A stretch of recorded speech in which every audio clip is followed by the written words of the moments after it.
Bonjour, bienvenue sur Histomed, la chaîne de l'histoire de la médecine en question, qui va s'intéresser dans une série de 4 vidéos à la médecine préhistorique. Nous allons déjà essayer de savoir quelles sont les sources dont disposent les historiens pour cette lointaine médecine des premiers humains, puisque, même si ces derniers maîtrisaient parfaitement la taille des silex et les peintures rupestres, ici la grotte Chauvet, ils ne connaissaient pas encore l'écriture, vecteur essentiel du savoir.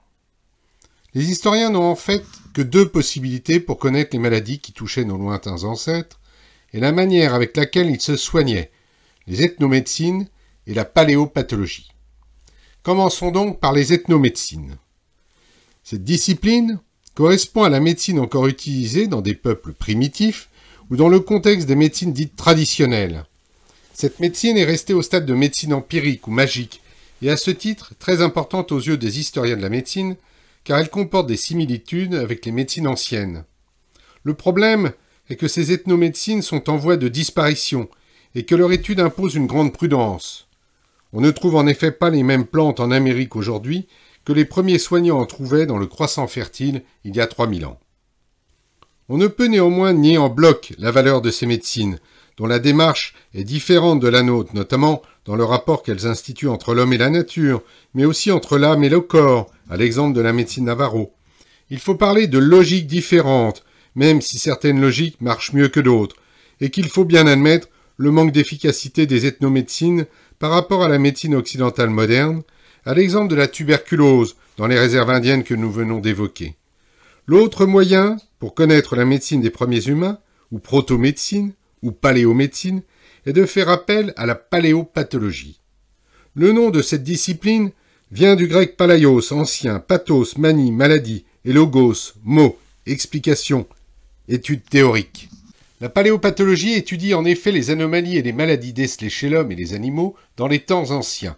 Cette discipline est née de la conjugaison de l'étude de la pathologie, de l'histoire, de l'anthropologie et de l'archéologie. Elle ne se limite pas à l'étude des premiers hommes. La paléopathologie étudiant aussi bien les cavernes de Dordogne, habitées il y a 10 000 ans, que les charniers de Srebrenica, en passant par Jeanne d'Arc ou Henri IV. Histomed vous renvoie d'ailleurs ici aux nombreux travaux de Philippe Charlier sur ces questions. Cette discipline fut initialement étudiée par le médecin belge Philippe Charles Schmerling, puis à partir de 1913 par Armand Ruffert, mais le terme avait été inventé avant lui par Robert Wilson Sheffield en 1892.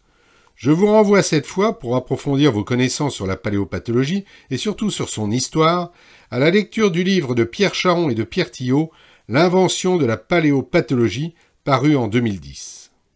La paléopathologie comporte 4 branches. L'ostéoarchéologie, branche actuellement la plus riche de la discipline puisqu'elle s'intéresse au squelette et représente plus de 90% des études paléopathologiques. La paléopathologie organique qui s'intéresse aux autres tissus que l'os. La paléogénétique, branche la plus prometteuse. Et enfin l'étude des traces des maladies sur les figurations anthropomorphiques ou iconodiagnostiques, branche la plus sujette à controverse. Commençons donc par l'ostéoarchéologie. Le diagnostic ostéoarchéologique repose aujourd'hui sur 4 principes.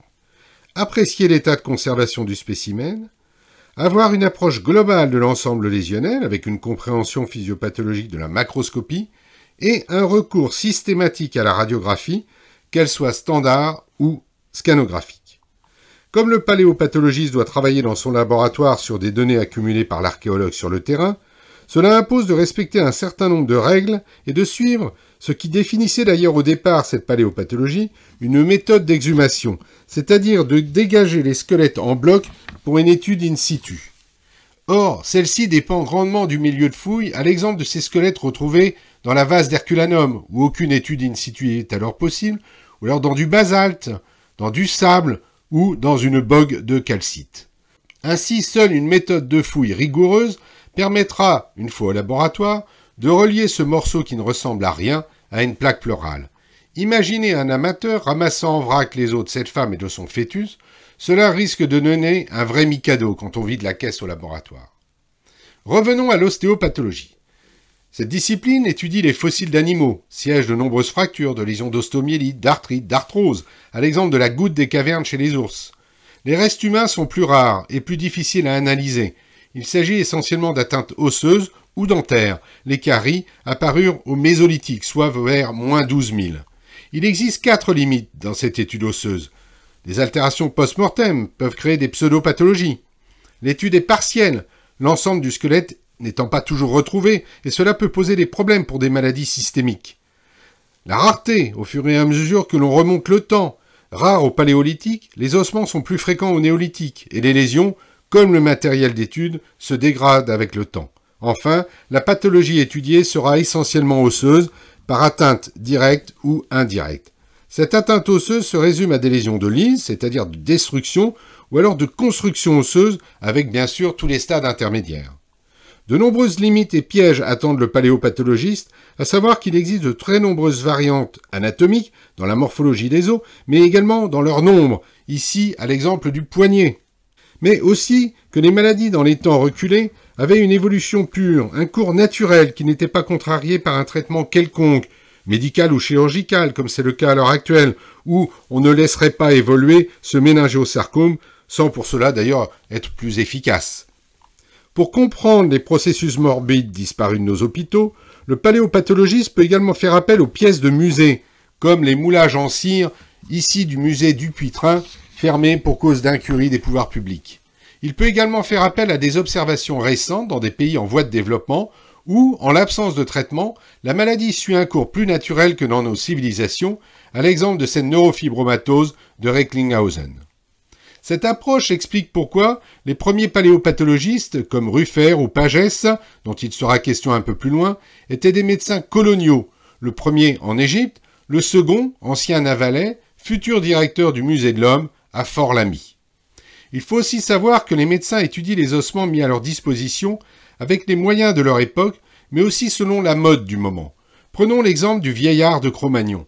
En 1868, Louis Lartet décrivit un abri sous roche aux abords de la Vézère. Les 5 squelettes humains exhumés furent considérés quelques années plus tard, en 1882, comme les prototypes d'une race fossile, l'homme de Cro-Magnon. Parmi ces 5 individus, on identifia dès 1868 un vieillard qui, en 1881, deviendra un homme, pour n'être plus en 1965 que le sujet numéro 1, que l'on doit d'ailleurs considérer comme un adulte mature et même plutôt jeune. Son squelette incomplet attira d'emblée l'attention des paléopathologistes par l'existence de plusieurs altérations du tissu osseux, et notamment de l'os frontal, mais aussi du maxillaire et des vertèbres. La démarche diagnostique pour étiqueter ces lésions est alors passée par plusieurs étapes, échelonnées sur plus d'un siècle, au fur et à mesure que progressait la classification anatomoclinique des maladies, les techniques d'investigation, mais également les modes. Pour Paul Broca, qui fut d'ailleurs à l'origine du terme vieillard, il s'agissait d'agents physiques et d'accidents de chasse. Pour Louis Lartet, de caries osseuses avec des traces de rachitisme. Coup de hache, d'épieu ou de massue, ostéite post-traumatique, syphilis ou érosion posthume pour Jules Le Baron en 1881, pour qui cette période de la préhistoire n'était que violence et qui vivait lui-même à une époque où la syphilis dominait la pathologie infectieuse avec la tuberculose. Pour Pierre Bouvet, il s'agissait de séquelles d'abcès ou de kystes de la mandibule. Pour Léon Palès, de pseudo-lésions frontales dues à des gouttes d'eau. Pour Henri Valois et Madame Billy, des séquelles d'arthrite et d'ostéite. Jean d'Astugne, qui fut le premier à avoir une approche globale, évoqua une actinomycose. Enfin, dernier diagnostic en date, et pour la première fois grâce à l'emploi de la radiographie, celui d'histiocytose X, ou granulome éosinophile, posé en 1980 puis confirmé en 2006 par Pierre-Léon Tillot. Jusqu'à peut-être une prochaine proposition diagnostique, ce qui permet à ce sujet numéro 1 de garder toute sa part de mystère. Prudence donc sur les diagnostics a posteriori, car certaines maladies laissent des traces qui se ressemblent, le pian, la tuberculose, la syphilis. De plus, le temps peut être responsable de modifications qu'il ne faut pas confondre avec des pathologies. Attention aussi aux conclusions nées de nouvelles découvertes, comme en radiographie, à l'exemple de l'intérêt soulevé par les lignes de Harris, ces stries linéaires transversales, observées de façon inconstante sur des radiographies d'os longs. Ces signes ont surtout été étudiés sur des tibias, mais également sur des métatarsiens, des os plus petits et robustes et souvent très bien conservés. Phénomène physiologique, Les lignes de Harris correspondent à des arrêts transitoires de la croissance en longueur des os longs au cours de l'enfance. Elles peuvent certes être le marqueur d'une malnutrition, mais de nombreuses agressions, de stress au sens anglo-saxon du terme, comme des traumatismes, des maladies infectieuses ou des intoxications, peuvent entraîner la formation de ces lignes. Il s'agit donc d'un indicateur de stress non spécifique, mais pour certains paléopathologistes, un nombre élevé de lignes de Harris dans une population témoignerait de conditions socio-économiques plus précaires que dans une autre où ces lignes seraient moins fréquentes. Attention aussi aux conclusions trop hâtives avec cet autre exemple. L'anatomiste Testu déduisit en effet de la divergence du premier métatarsien sur les ossements de ce jeune magdalénien qu'il s'agissait d'orteils préhensibles, comme chez le singe.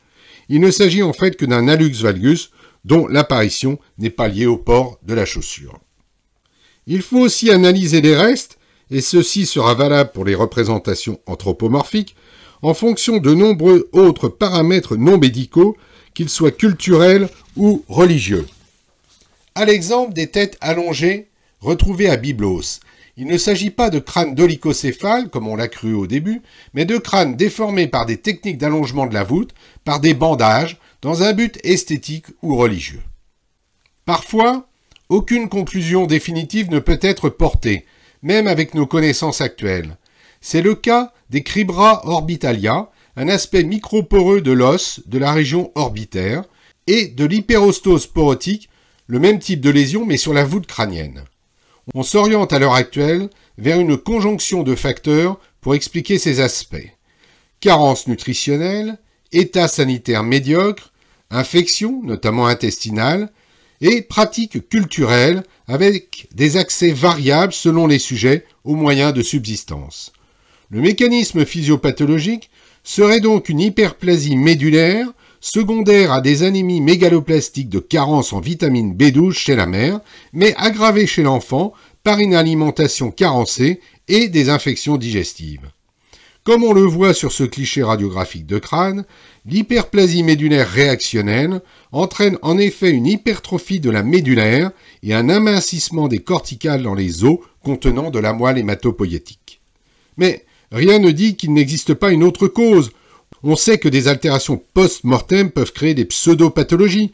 Citons ici un coup de pioche malheureux, des racines végétales qui dessinent des reliefs osseux ou les dents de quelques rongeurs.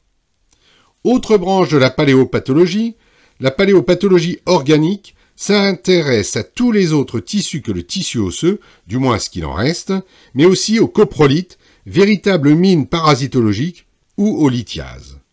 Aucun organe intérieur n'est accessible avant moins 4000 ans, ils le sont à partir de cette date grâce aux momifications naturelles ou artificielles.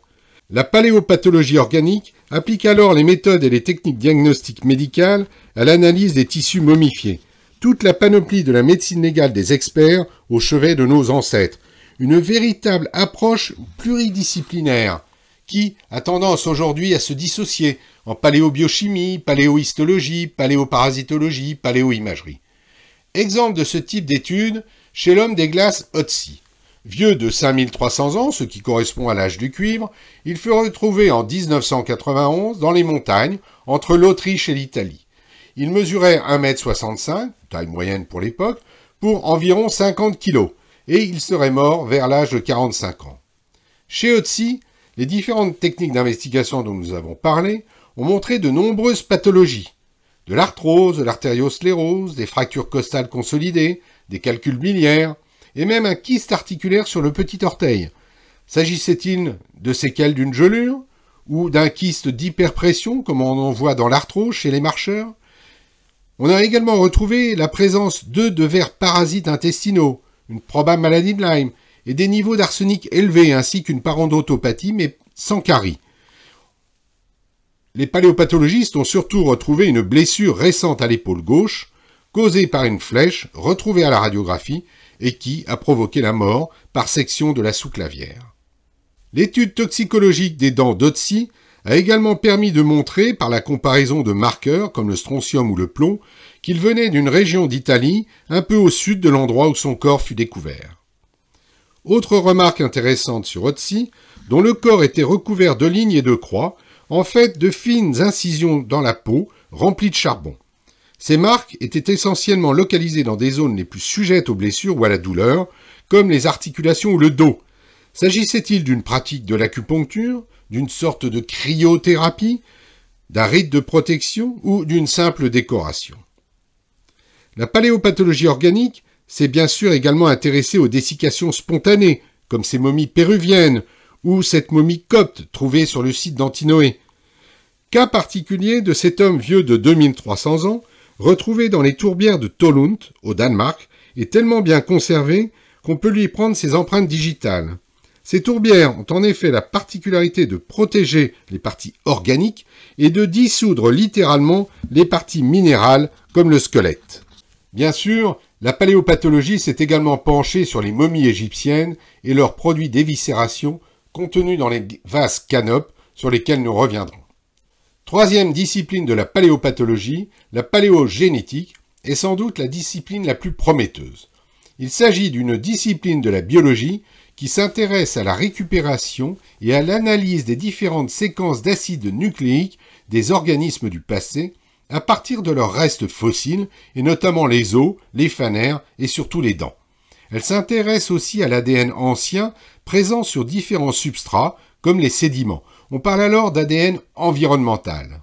La paléogénétique a été révolutionnée, comme toute la génétique d'ailleurs, par les techniques de replication génique par PCR, Polymerase Chain Reaction, mises au point au cours des années 80 par l'américain Muniz, prix Nobel de chimie en 1993 pour cette découverte. Ces techniques permettent de déterminer le sexe. En effet, une fois sur 5, la détermination du sexe n'est pas possible sur la simple analyse du squelette. Mais également, ces techniques permettent d'apprécier l'évolution, les migrations, les liens familiaux ou ethniques, les maladies. Il n'est pas un domaine de l'histoire de l'homme qui échappe à l'étude du patrimoine génétique d'échantillons anciens. Seul écueil, son coût et d'éventuels problèmes de contamination. Ainsi, l'étude sur l'ADN d'Otzi, portant sur son chromosome Y, a permis de démontrer qu'il avait au moins 19 parents vivants dans la région du Tyrol, en Autriche, au moment de sa découverte. Et de par la caractéristique de son chromosome Y, Otzi appartenait à un groupe appelé haplogroupe G, qui trouve ses origines au Moyen-Orient, comme l'agriculture. L'étude en déduisit donc que les changements induits par la révolution néolithique avaient poussé les hommes vers l'ouest, jusque dans la région du Tyrol. Enfin, dernière branche de la paléopathologie, l'iconodiagnostic, qui étudie les traces des maladies sur les figurations anthropomorphiques. Cette approche a grandement bénéficié des travaux de Paul Richer, élève de Charcot, avec son livre « L'art et la médecine », et plus près de nous, de ceux de Grmek et Gurevitch, auteur du remarquable « Les maladies dans l'art antique ». Mais attention, ce diagnostic posé de manière rétrospective sur des œuvres d'art est truffé de pièges et impose à la prudence pour plusieurs raisons. L'une d'entre elles est la surinterprétation. Ne pas systématiquement chercher une pathologie dans toutes les représentations inhabituelles. À l'exemple des peintures murales de la caverne de Gargas dans les Hautes-Pyrénées, sur lesquelles on remarque qu'il manque une ou plusieurs phalanges sur un ou plusieurs doigts. S'agissait-il d'un rite, d'un traumatisme accidentel ou volontaire, d'une séquelle de maladie comme la maladie de Raynaud, ou tout simplement d'un langage conventionnel pour indiquer aux chasseurs la présence de tel ou tel gibier?